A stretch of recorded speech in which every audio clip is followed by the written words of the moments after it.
Ready হয়ে গেছে। গরমের দিনে এইভাবে একবার বানিয়ে দেখুন আমপনার রেসিপিটা আমি যেভাবে বানালাম সেইভাবে। নমস্কার বন্ধুরা, কেমন আছেন? আশা করছি সবাই ভালো আছেন।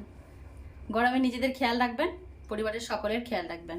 আজ আমি আপনাদের জন্য নিয়ে এসেছি আমপনার রেসিপি। বুঝতেই পারছেন নাম শুনে, পোনা মাছ অবশ্যই লাগছে এই আমপনা বানাতে। পোনা মাছ আমি দেশি পোনা মাছ বাজার থেকে নিয়ে এসে কেটে নুন হলুদ মাখিয়ে রেখেছি। আর লাগছে একটা আম কেটে নিয়েছি, কাঁচা লঙ্কা নিয়েছি, সর্ষে বাটা নিয়েছি, ধনে পাতা নিয়েছি, নুন নিয়েছি, জিরে হাফ চামচ, হলুদ গুঁড়ি হাফ চামচ, সর্ষের তেল আর সামান্য একটু আদা বাটা। চলুন রান্নাটা শুরু করি, আমার সাথে থাকুন। গ্যাসটা জ্বালিয়ে নিলাম, কড়াটা গরম হতে বসিয়ে দিলাম। দেখুন কড়াটা গরম হয়ে গেছে, তেল দিয়ে দিচ্ছি। তেলটাকে ভালো করে গরম করে নিতে হবে। আর এই তেলের মধ্যে অল্প পরিমাণে একটু নুন দিয়ে দেবেন, তাহলে মাছগুলো কড়ার মধ্যে চিটিয়েও যাবে না, আর এই যে ফটফট করে এটাও হবে না। দেখুন তেলটা খুব সুন্দর গরম হয়ে গেছে।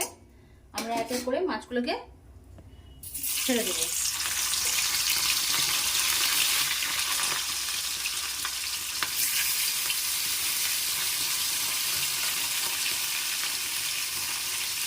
মাছগুলোকে খুব কড়া করে ভাজবো না, হালকা করে ভাজবো।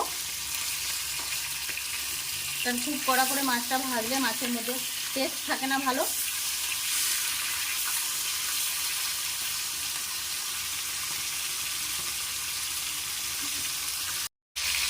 দেখুন এই মাছগুলো ভাজা হয়ে গেছে, এগুলো তুলে নিচ্ছি।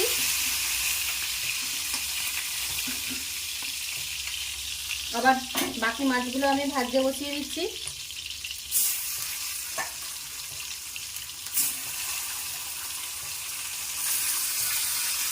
এগুলোকে এরকম মতন করে ভেজে তুলে নেব।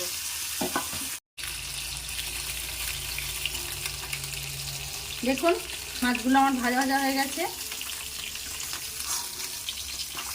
তুলে নিচ্ছি।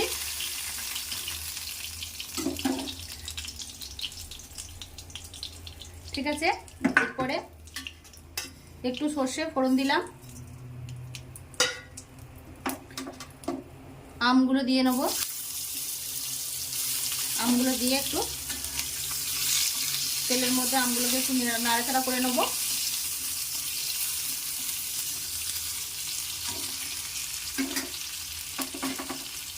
সর্ষে আর জিরেটা দিয়ে দিলাম।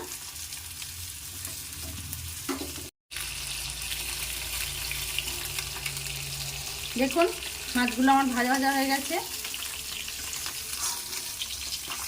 তুলে নিচ্ছি।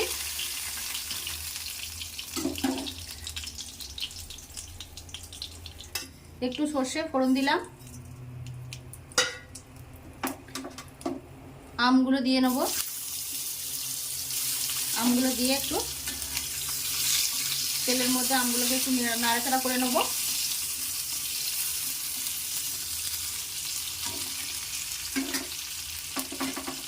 হলুদ আর জিরেটা দিয়ে দিলাম,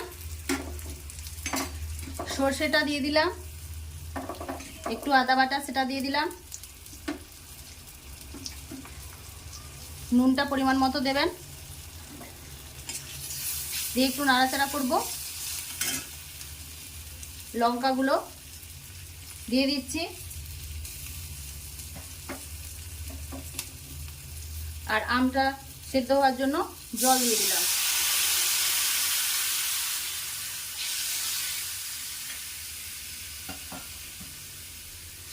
দিয়ে ভালোভাবে নাড়াচাড়া করে আমটাকে সেদ্ধ হতে দেবো।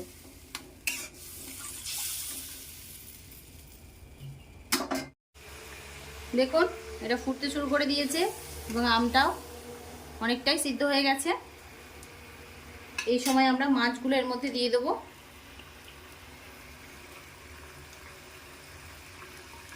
গরমের দিনে আমাদের বাড়িতে এই আমপোনা মাঝে মধ্যেই বানানো হয়, খেতে খুব সুন্দর লাগে। আপনারাও বানাবেন এরকমভাবে এবং বানিয়ে দেখবেন কেমন হয়েছে, কমেন্টে আমাকে জানাবেন। আর 2টি ধনেপাতা এর মধ্যে দিয়ে দিলাম। গ্রেভিটা যে যেমন খাবেন সেই অনুযায়ী আপনারা জলটা দেবেন। আমি আর একটু গ্রেভি নেব বলে সেই জন্য আমি জলটা একটু বেশি দিচ্ছি।